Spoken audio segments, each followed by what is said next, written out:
Con xin kính chào cộng đoàn. Kính thưa cộng đoàn, thứ Sáu vừa qua, Hội Thánh đã long trọng mừng lễ Thánh Tâm Chúa Giêsu. Thứ Bảy hôm nay, Hội Thánh mừng lễ Trái Tim Vẹn Sạch Đức Trinh Nữ Maria. Trong giờ hành hương hôm nay, chúng ta cùng cầu nguyện với mẹ và chiêm ngắm trái tim vẹn sạch của mẹ. Chiêm ngắm trái tim mẹ, chúng ta cầu xin cho chúng ta cũng biết sống như mẹ, có được một tâm hồn trinh khiết vẹn toàn để thuộc về Thiên Chúa và biết lo lắng phần rỗi linh hồn cho người khác. Giờ đây xin cộng đoàn sốt sắng khẩn cầu Chúa Thánh Thần đến thánh hóa giờ hành hương của chúng ta.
Chúng ta dâng lời cầu nguyện. Lạy Cha là Thiên Chúa toàn năng, hôm nay chúng con hân hoan quy tụ bên nhau để mừng kính trái tim vẹn sạch Đức Trinh Nữ Maria. Chúng con cảm tạ Cha vì muôn hồng ân Cha đã thương ban cho mẹ, đặc biệt là gìn giữ mẹ luôn tinh tuyền và đầy tràn ân sủng, để mẹ xứng đáng trở nên mẹ đấng cứu thế. Xin cho chúng con khi chiêm ngắm trái tim mẹ cũng biết học nơi mẹ lòng yêu mến Thiên Chúa, sự khiêm nhường, tinh thần xin vâng và sống quảng đại phục vụ. Xin thanh luyện tâm hồn chúng con khỏi những ích kỷ, tội lỗi và chia rẽ, để chúng con biết sống trong sạch, thánh thiện và trung thành với Chúa mỗi ngày. Chúng con cầu xin nhờ Đức Giêsu Kitô Chúa chúng con. Lời Chúa trích tin mừng Đức Giêsu Kitô theo Thánh Luca. Khi Đức Giêsu đang giảng dạy, thì giữa đám đông có một người phụ nữ lên tiếng thưa với người: Phúc thay người mẹ đã cưu mang và cho thầy bú mớm. Nhưng người đáp lại: Đúng hơn phải nói rằng, phúc thay kẻ lắng nghe và tuân giữ lời Thiên Chúa. Mời cộng đoàn ngồi.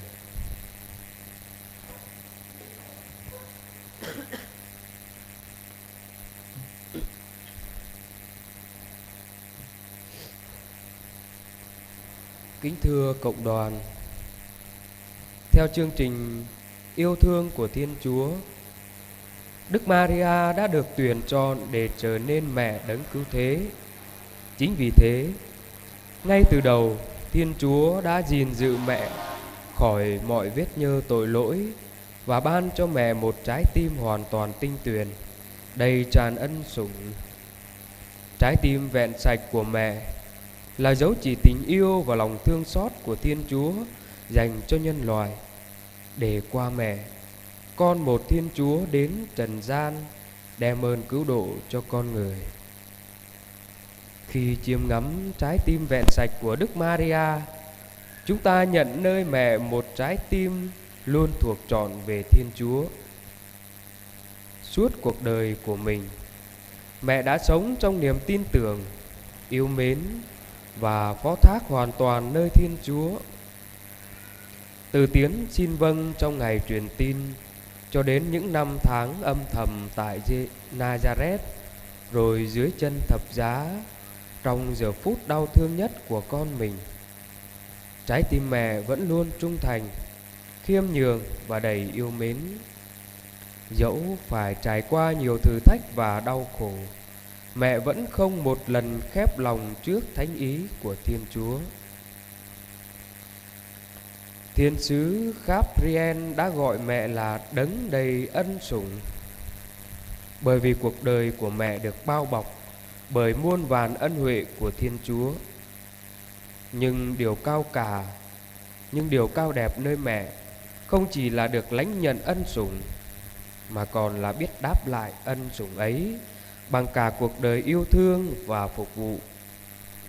Mẹ đã không giữ riêng những hồng ân mình nhận được, nhưng luôn sống cho Thiên Chúa và cho tha nhân.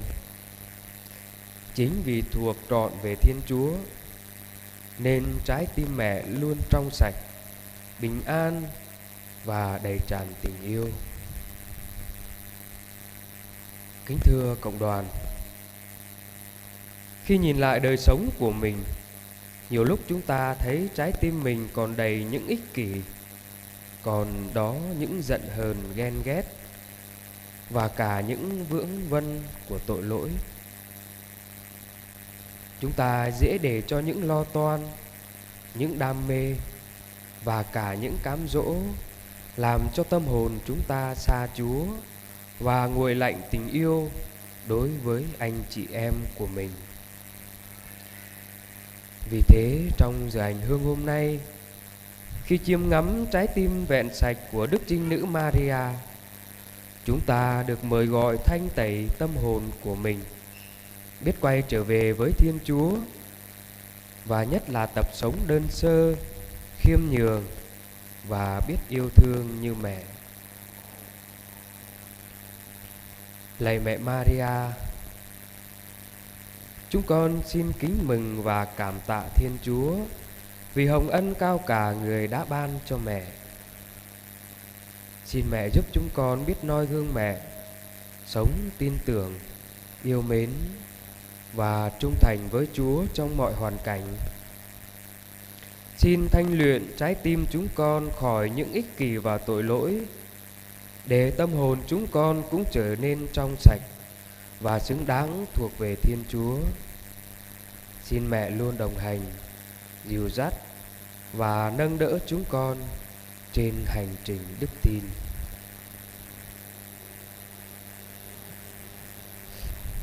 Bani cơ khun chunum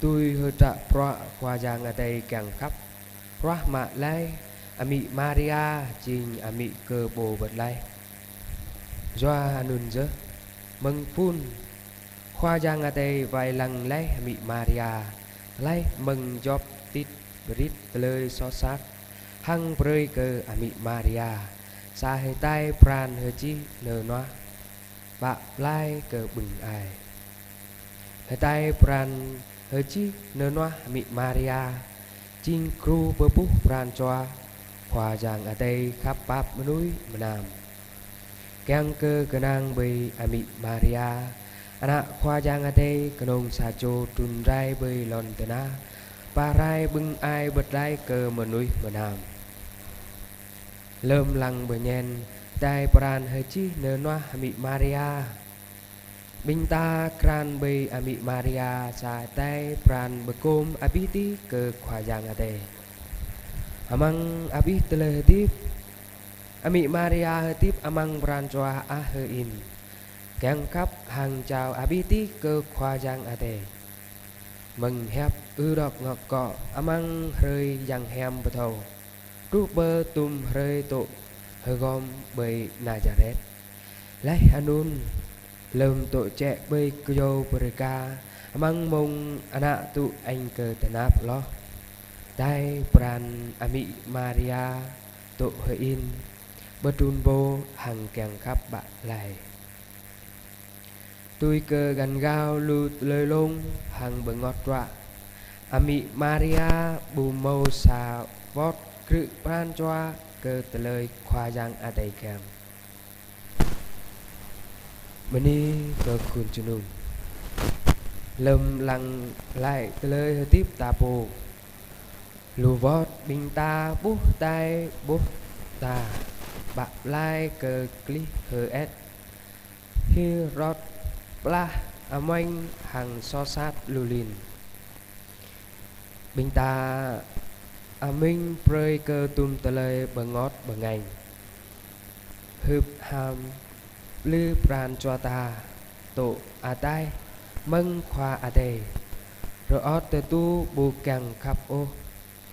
Cơ a tê a mai a tê a dòng. Dòa a nun rê a nê. Lâm lăng bờ nhen hơi tai pran hơi chí nơ noa ami Maria. Màu tờ lời chắc eo bình ta bờ a gai pran choa bồ. Vọt lại hàng khoa giang a tê. Hàng bờ chuất hơi tiếp chom bờ nàng bờ trùn bồ. Càng khắp car ami Maria. Ami Maria. Mình cảm ơi học mơ ác. Mình đi cơ khoa giang a tê. Do cơ bưng ai rong rin bơi cơ ami.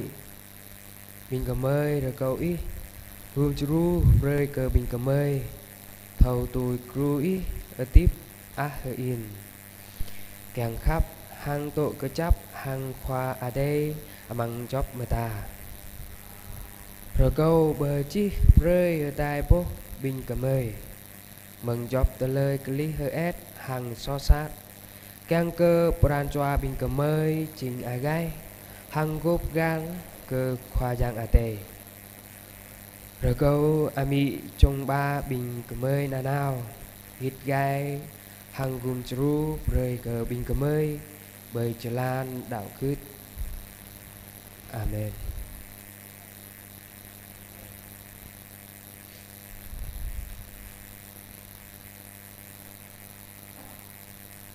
Và giờ đây trong tâm tình kính mến trái tim vẹn sạch Đức Trinh Nữ Maria, chúng ta cùng hiệp dâng lời ca tiếng hát để tôn vinh mẹ, tạ ơn Chúa. Xin cho những bài thánh ca chúng ta dâng lên hôm nay trở thành lời cầu nguyện chân thành, giúp mỗi người biết noi gương mẹ sống tâm hồn đơn sơ, trong sạch và luôn yêu mến và thuộc trọn về Thiên Chúa.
Maria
ta cùng hiệp ý với những người dâng lời tạ ơn và xin ơn trong tuần qua.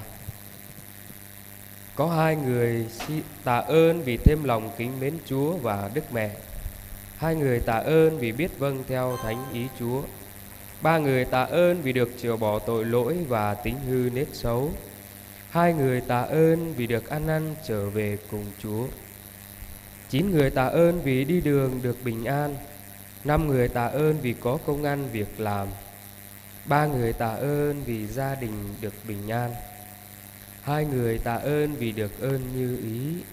1 người tạ ơn vì con cái ngoan ngoãn, học hành tấn tới thi tốt. 5 người tạ ơn vì được khỏi ốm đau bệnh tật.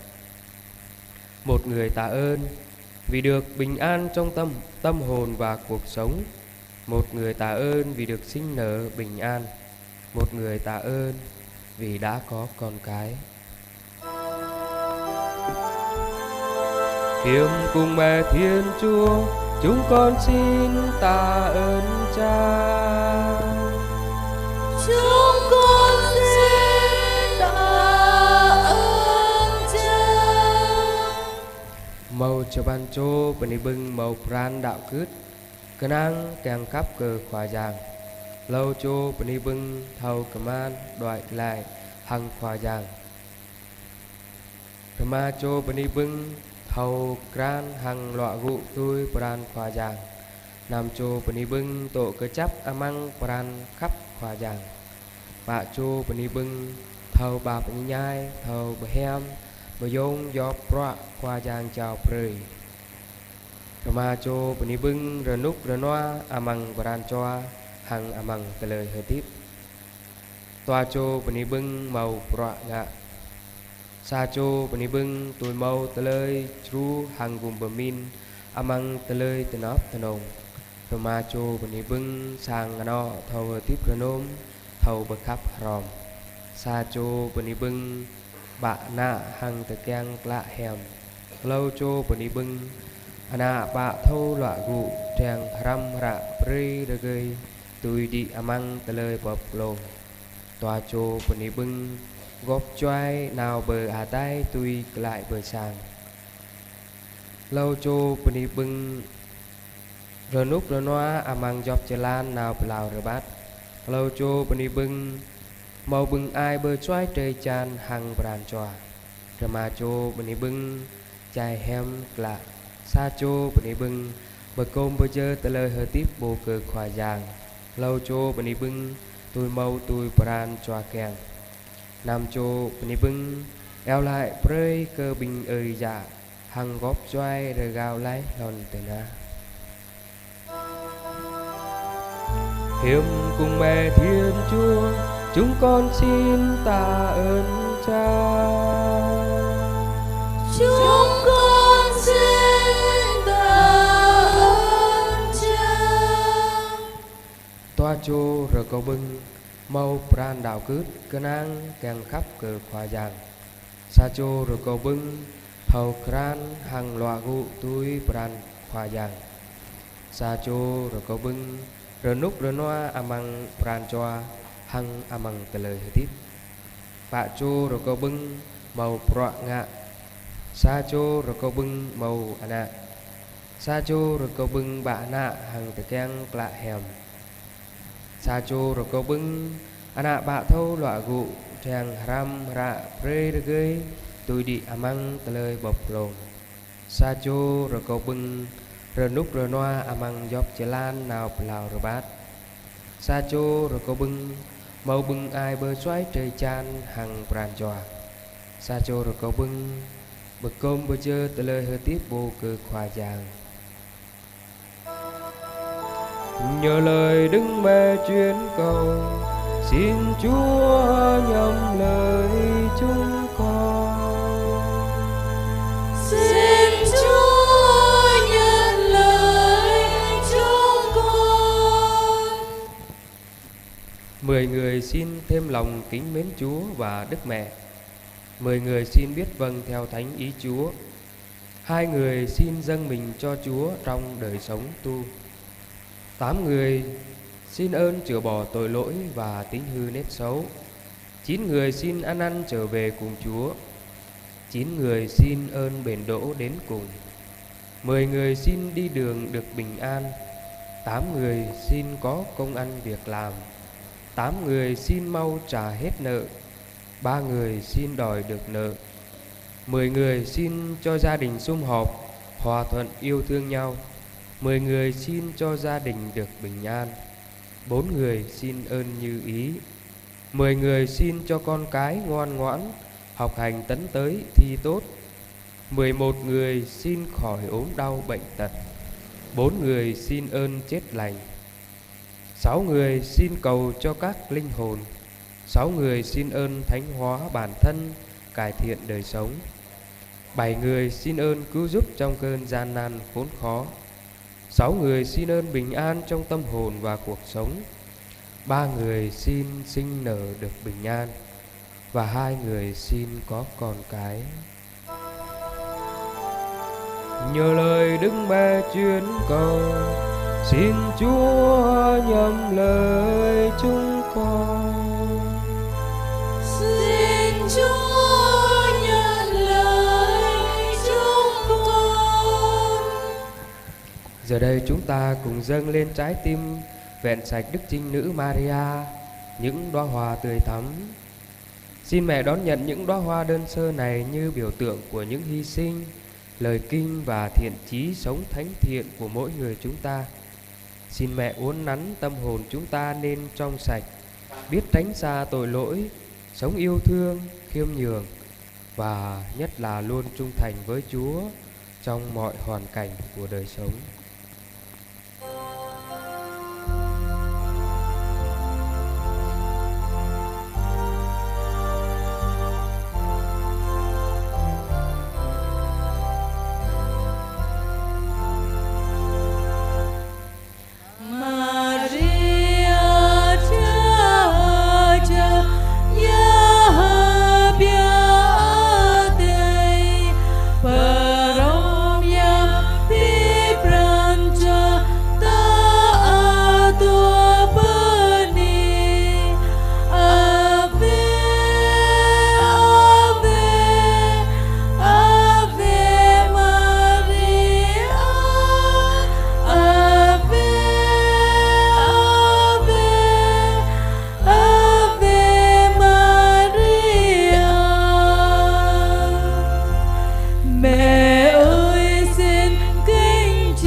Mời cộng đoàn quỳ cùng đọc kinh tuần cửu nhật kính Đức Mẹ Hằng cứu giúp.